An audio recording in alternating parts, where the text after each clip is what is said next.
alors de retour ci plateau bu seen matinal d'information Tok Tok Sénégal seetantal la ñuy jaari jàll Imam Birame Pouye Oustaz Taib Socé Imam Birame Pouye good morning. I'm fine, you? Ça va falaayam.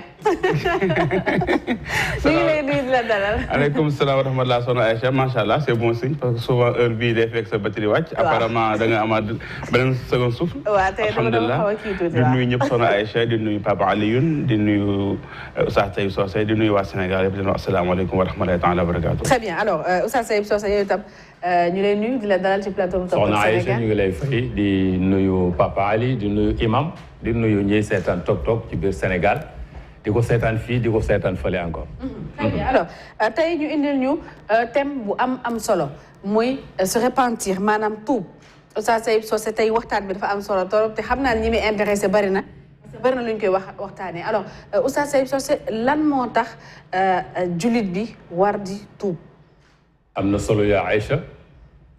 doomu aadama dafa matul dara dafa matadi de trop. al insaan dañ ko tuddee insaan mooy ku matadi kuy fàtte. te yàlla dafa am yoo xam ne daf ñu ko sant ci ñu koy jaamu. cant goo xam ne nee na amaana la jox na ko asamaan mu bañ mu jox ko suuf mu bañ mu jox ko xeer yi ñu bañ doomu aadama ne ko man attan naa ko waaye terewul doomu aadama tooñkat la maanaam du remplir li nga xam ne toujours moom la ko yàlla sant comme que nit matul nag léeg-léeg nga juum def lu la sa borom tere wala nga juum tooñ doomu aadama doon loo xam ne dafay diis trop yowmal xiyam yàlla nag di bëgg balaa ñuy dem te xamuñu kañ la ñu sippeeku bàkkaar yooyu ba set wecc nga xam ne bu ñu demee vraiment foofa nekkin ba dafay woyof loolu ñuy dundee ak tawba bu ñu ko waxee danan mooy dellu ci yàlla ci baatu wolof mais non dellu ci mooy yàlla boo doon mooy yàlla mais yàlla moom xam nga toujours ñu ngeeg moom du ñu jógee ci yàlla moom fii ñoog yàlla ñoo nekk moo ñu yor bu ñu génnee àdduna dañ naan nañ ko jébal boromam kon ñun toujours ñu ngi nekk ak yàlla mais bu ñu nee dellu ci yàlla mooy dafa am bàkkaar boo doon def lu neexut yàlla nga après nga rocceeku ci mooy rocceeku ci bàkkaar loolu nag toujours doomu aadama daf ko war di def daf ko war di beesal ndax bàkkaar mën ngay def yoo xam ne mun nga ko yëg mun ngay def yoo xam ne mënoo doo ko yëg sa diggante ak sa borom mais mun nga tooñ sa morom yëg ko mun ngay tooñ sa morom te doo ko yëg moo tax toujours nit ki dafa war di dellu ci boppam di corriger boppam tuub nag du yar bu ñuy jël di la dóor yow yaay tuubal sa bopp yaay xam ne lii may def sama diggante ak sama borom nekkul loo xam ne lu rafet la bokkul lu ma yàlla sant wala li may def sama morom nekkul loo xam ne lu ko neex nga arrêté ne lii dootuma ko def réccu nag yonent bi doon na wax ne addadamu tawbatun maanaam réccu tuub la lii dama ko doon def ma réccu li ma doon def te fas yéene nag à partir d'aujourd'hui bi ma réccoo li des ci sama dund bi dootuma ko def dootuma ko répété loolu boo ko xasee def rek yàlla subhanahu wa taala daf lay jéggal say bàkkaar wax na ni tuubu ilallahi jamian ayyuhal mu'minun la'allakum tuflihun tuub leen yéen yépp jëm ci yàlla su ngeen ko defee yàlla dina leen jéggal seen bàkkaar te di ngeen nekk koo xam ne nit ñuy taxe ngeen di doon yowmal xiyam tuub daal li tax ñu koy def mooy matuñu dañuy tooñ suñu borom di tooñ suñuy morom léegi nag li gën mooy foo nga remplir ko bi ci jiitu mooy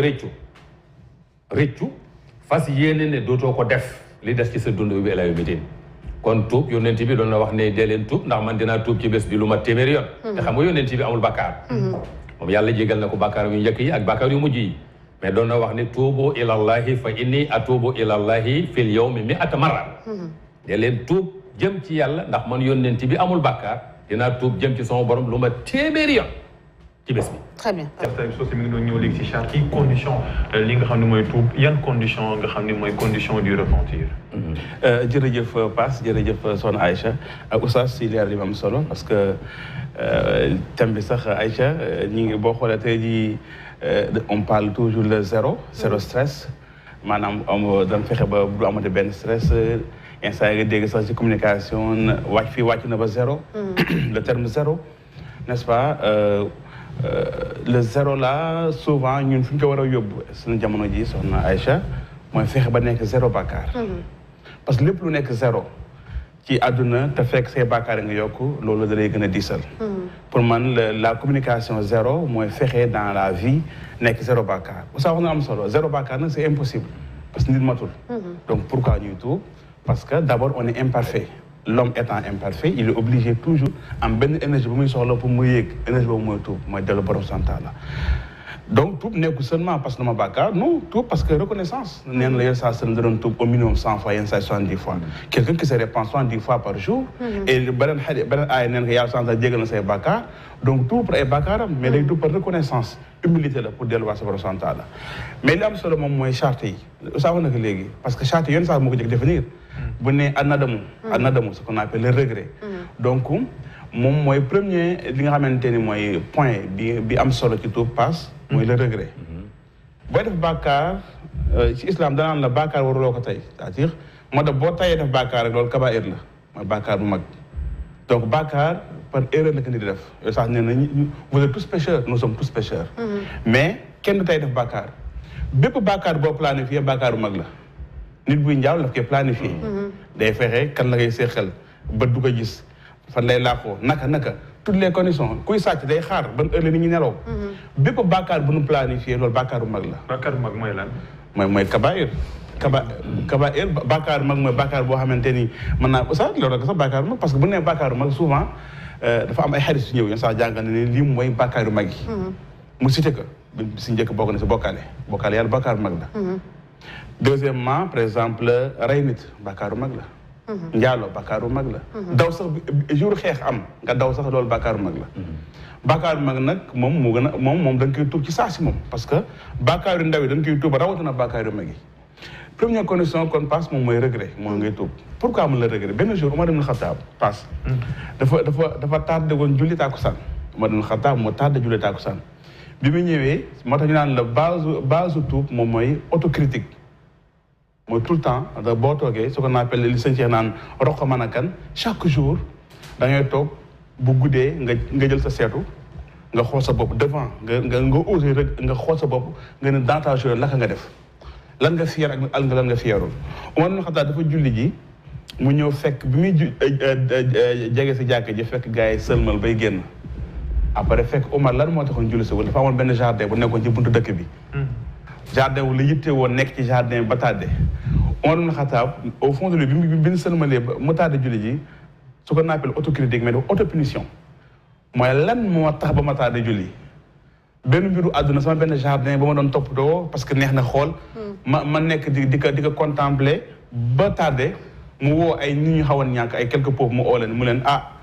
gis ngeen lee jardin be ñu ne waaw mu ne maa xam moom jëleen nu may leen ce qu'on appelle autopunition loolu si am na solo deuxièmement parce que bu ne bokk na si condition yi nga xamante ni mooy tax yàlla subhanahu wa taala nangu sa tuub moom mooy fekkoonte ne nit ki da nga ko tooñ da nga jël alalam wala da nga delloo ko parce que mënuloo jël alal jaamoor ni da nga tuub ba pare delloo ko donc il faut que nga def geste bi le geste présent tey jii moo tax ñun bu ñu amee ay fête ñuy def baal leen ak baal naa la ak loolu peut-être ay genre geste la yoo xamante ni dañ ko créé woon surtout pour maanaam yenn détails ñu mën koo wax ak yu ne seq yi deuxièmement nga am yéene passe mooy al azmu ala an la yaouda ila tilka al mahsiya nga am yéene bañ delluwaat ci bàkkaar boobu parce que itam mënuloo par exemple def benn bàkkaar ni yaa ngi regretté bés waa nga defaat ko amul sens donc condition yi moom mooy kon da ngay réccu anadamu ala fi'l al mahsiya deuxièmement al iqlaau ala al mahsiya fawran ci saas nga génn def bàkkaar maanaam bokk na ci condition yi doo xaar ba suba maanaam Aïcha mënoo ni par exemple jëw baaxul au fond de toi xam nga ni jëw baaxul nga ne non garaaw dinaa bàyyi jëw mais peut-être d'ici 1 mois déedéet loolu condition tout maanaam kenn wut condition kañ laay jëw wala wax yàlla na ma yàlla bala wax waaw naan waaw na ma yàlla bal waaye voilà loolu nañ ko tàmm loolu nag mooy jëw seytaan dafa naan la comme nga xam nga ni baaxul naa jouer sa conscience ba au fond toi xam nga ne baaxul mais quand même tu fais le péché quand même c'est ça son rôle donc mooy 3 conditions yi nga xamante ni benn bu nekk na loo xamante ni lu extraordinaire la parce que boo xoolee am na benn màgget bu ñëw jamono yéen saa sallam benn waay ju màgget bay suunu yore benn yatam di ñëw nga xamante ne karawam yëpp wadd na mu ne yéen saa sallam ku bàkkaar bàkkaar yoo xamante ni waa ji mooy wax di karaw yéen saa sallam mu ne ko bàkkaar yoo xamante ni suñu jëloon bàkkaar yi séddale ko ñëpp ñoo ñëpp sànk dem safara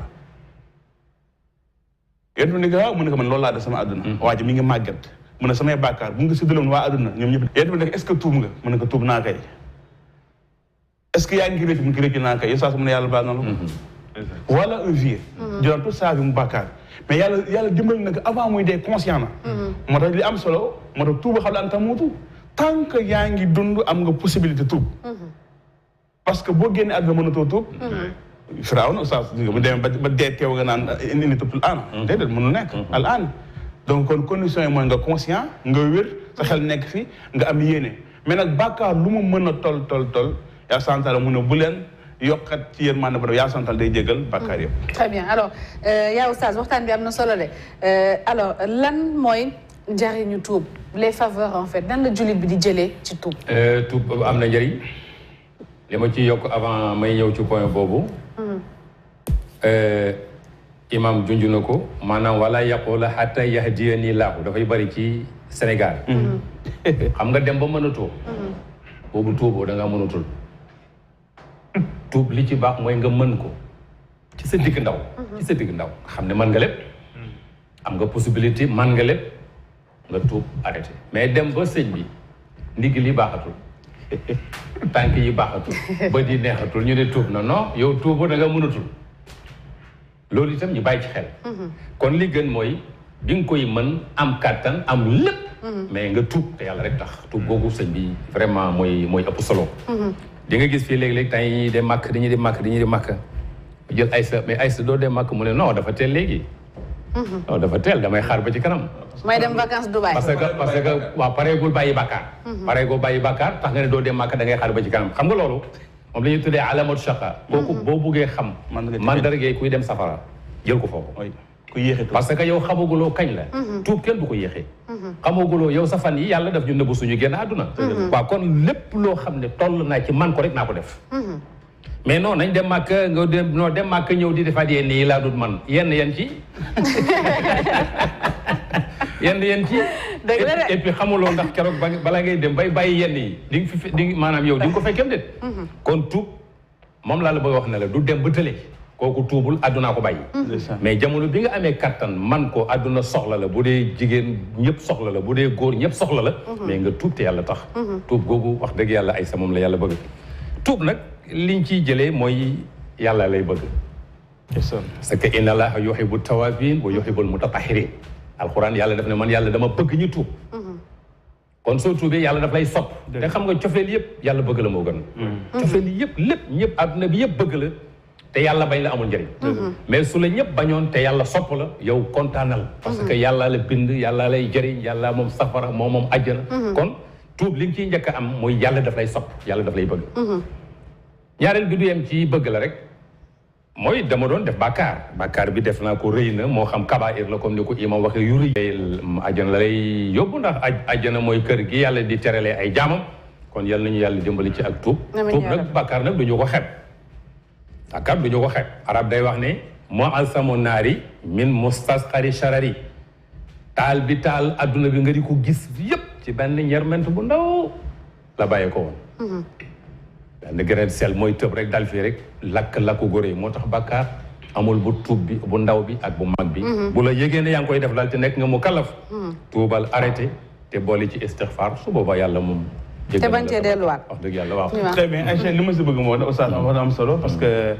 mooy fada il taw bi mooy favori comme ça wax naka parce que am l'amour divin yàlla bëgg la subhanahu wa taala kenn amul lu gën a rëy loolu mais bokk na si aussi raful balaa yi moom mooy n'est-ce pas yàlla day dindi li nga xamante mooy balaa moom mooy ay comme catastrophe yi am yi moo tax comme ay coronavirus yenn saa yi ñu naan la benn bu nekk ñëwaat delta oméga omicron voilà yooyu yëpp donc parce que nit ñi ba léegi jàngiwuñ dara parce que soo ni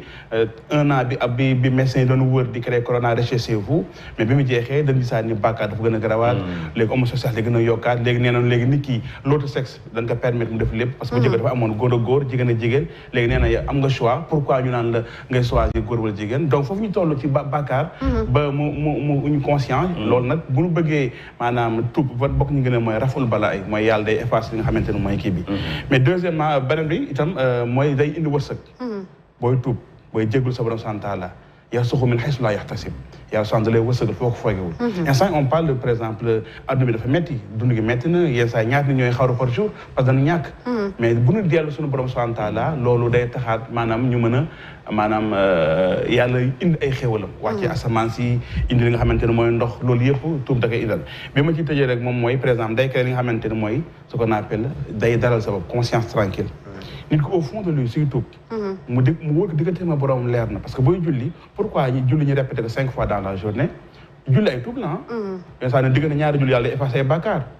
yenn saa ne bu ngeen dee julli 5 fois par jour mi ngi mel ne ngeen di sangu 5 fois par jour xel yëpp xam ne di shay c'est quelqu'un qui se lave 5 fois par jour mais tu te laves chaque fois 5 fois par jour loolu c'est pour éliminer tes saletés saleté physiquement et spirituellement